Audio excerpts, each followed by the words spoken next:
I may have Brian Bresee. Please come up and share your testimony.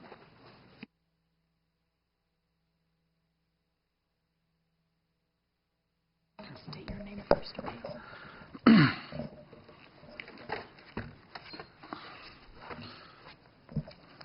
Hello, my name is Brian Bresee. Our 14-year-old son died of suicide on June 9th of last year. The result of bullying. I want to start today by thanking Governor Sandoval for showing real leadership on the bullying awareness issue.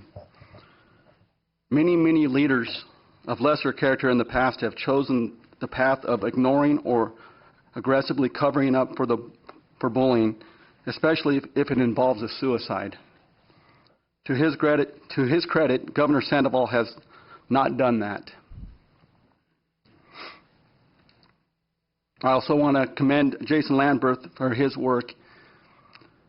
You know, I know the pain he's been through, and for him to fight as he has for this right after his tragedy, I know it takes a lion's strength when you've been hit this hard with a suicide of your son or your daughter.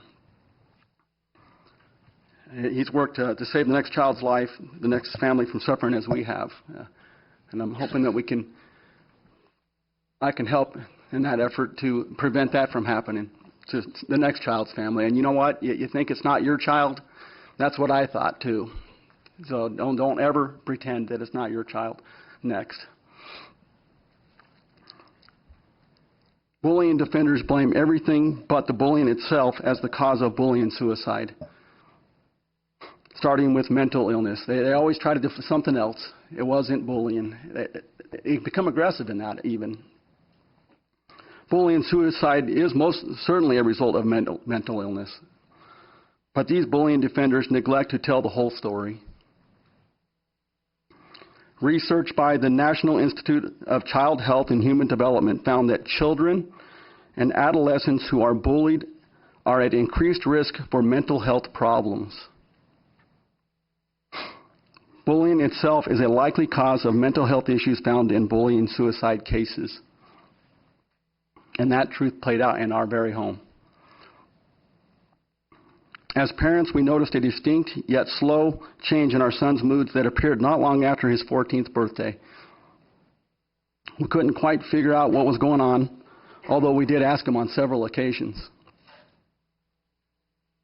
leaving us to believe that he was just acting like a teenager. You know, you just sometimes, what do you know? I mean, you know, it's my oldest son. I'm the first-time father. I just didn't know what to think. He did tell us about some of the minor things that were happening to him, but he was too embarrassed to tell us about the most harmful aspects of his bullying. So we were unaware of how to help him. It is my hope that the awareness aspect of this legislation will seek to remove the societal stigma of children getting bullied, asking for help. Because right now, if you're a child in a school, you're going to get attacked even more if you ask for help. You just are. And I think as I hear some of the questions from the legislatures here today, they're asked, well, why didn't, why do kids not come for help? And I think it's because the slow response that the parents and the children are getting. It's actually, in some ways, they get attacked for looking for help. They get stigmatized. That needs to end. It needs a cultural change, needs to make it okay and to ask for help. And help needs to be had in a prompt and respectful manner, not with defensiveness.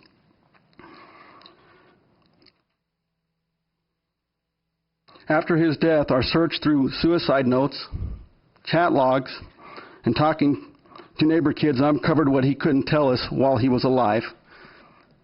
I've got to tell you, that is one of the most painful journeys a parent will ever have to make. To read suicide notes and chat logs and go talk to neighbor kids, find out what happened. When you're that down, I just can't even tell you.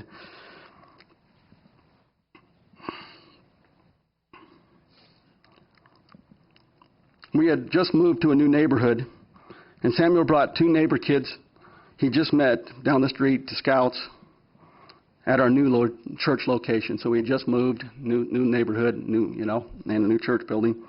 And this kind of is where what we're doing today, it doesn't just affect the school district and the children, it's going to affect society in general. This is a much bigger, because the things and the examples you're presenting and the leadership you're offering will spread to other parts of society, other organizations. It's that important. It's a much bigger picture. And in this case, it's the church. He brought 2 neighbors. Once they arrived, all 3 of the boys were mocked.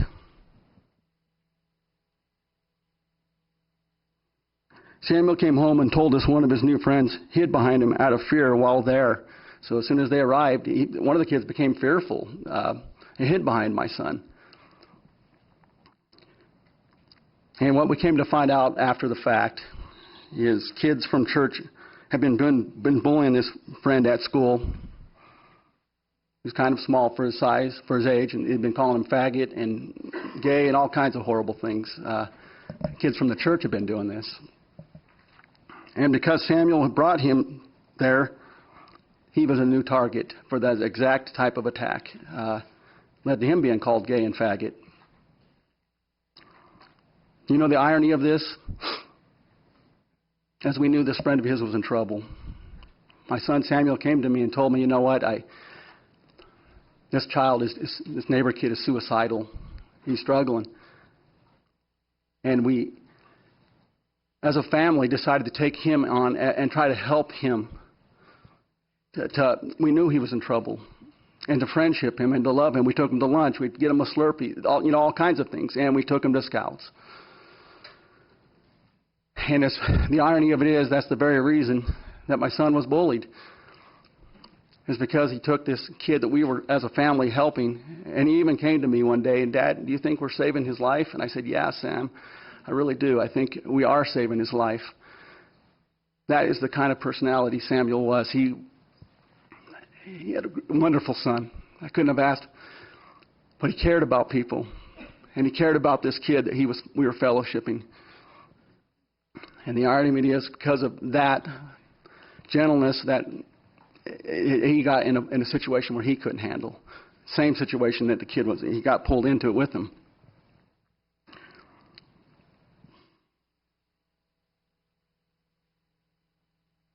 And, I look at the mood changes that appeared on my son, and you ask, well, how do you know it was really that, And I go back and I look at when these mood changes, because they do happen before us. It is a mental illness.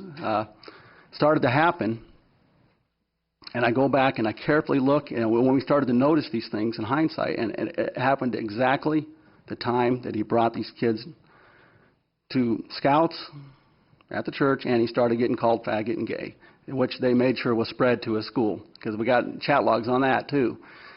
He started getting called that at school. How did they get there? The kid didn't even go to the same school as him. The kid he brought went to the public school. Our son went to a charter school, Somerset Academy. There was no link but the bullying. And something, a pattern I'm seeing happening when it comes to bullying issues is just how defensive the leaders around this, of all organizations, become. They don't want to address it, and maybe they're just too busy, or maybe they're more afraid of an aggressive bully's parent as well, because nobody wants to deal with an angry parent. Who here wants to tell a parent their child is misbehaving and needs to straighten up? It's a hard task for anybody, really. Telling another parent how to parent doesn't go over very well.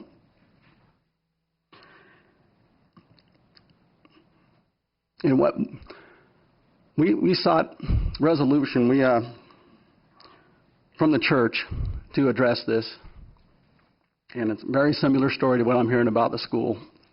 Church leaders became very defensive, even hostile, when we sought to have the events leading to our son's death investigated, a correction made.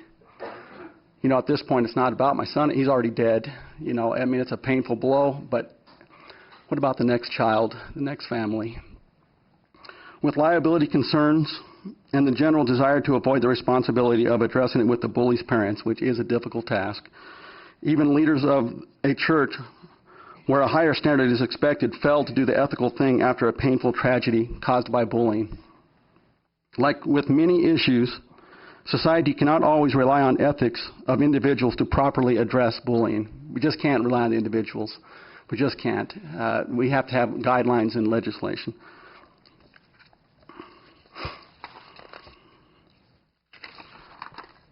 Governor Sandoval's bullying awareness bill legislates thoughtful instruction, and I did read it and I thought, wow, this is what the church needs to do as well.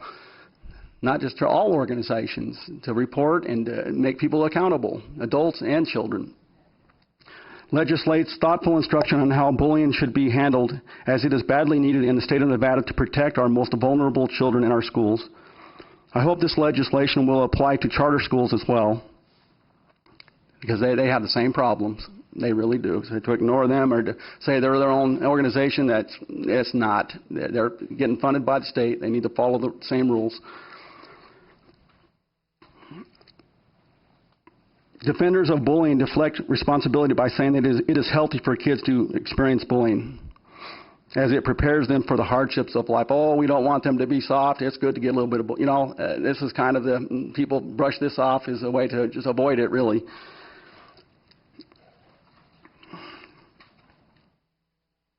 I have not found one person who says they've benefited from bullying.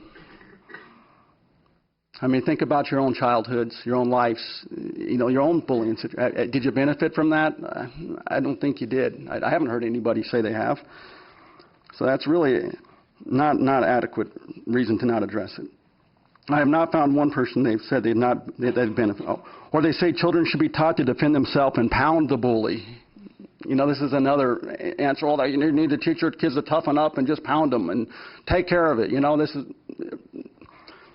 This is not an option for all children any more than it is for these defenders of bullying to pound an MMA fighter. We're asking, how many people are going to pound an MMA fighter? It's just not going to happen. And is the product of a less sophisticated and aggressive thought. That line of reasoning why we shouldn't address this. Or, in my darkest moment,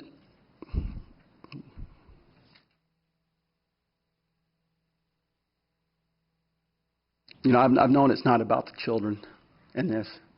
They're just children.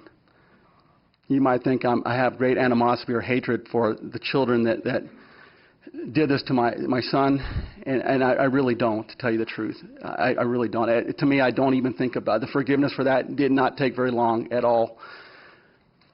I don't even think about the children. I don't feel any animosity. Where I do feel animosity is adults who protect this kind of behavior, who don't address this, who make excuses. That is where I feel. It's adults who should know better. Children are still learning, and we need to make that effort to teach them what is correct. Bullies are also affected if they are not corrected. The same studies from the National Institute of Child and Health and Human Development also found that bullies are at increased risk for substance abuse, academic problems, and violence to others later in life. Bullying is not just a problem for the bully's child's family. Bullying becomes a problem for society at large if left unaddressed, specifically in the cost of caring for mentally ill and incarcerated adults. Bullying is damaging not only just the bully, but the bullies as well. Addressing bullying not only saves lives, but also is a wise fiscal choice. Supporting the bullying awareness funding is the right thing to do. A cultural change is quickly approaching that will protect children who are bullied and harmed every day at schools they are required to attend.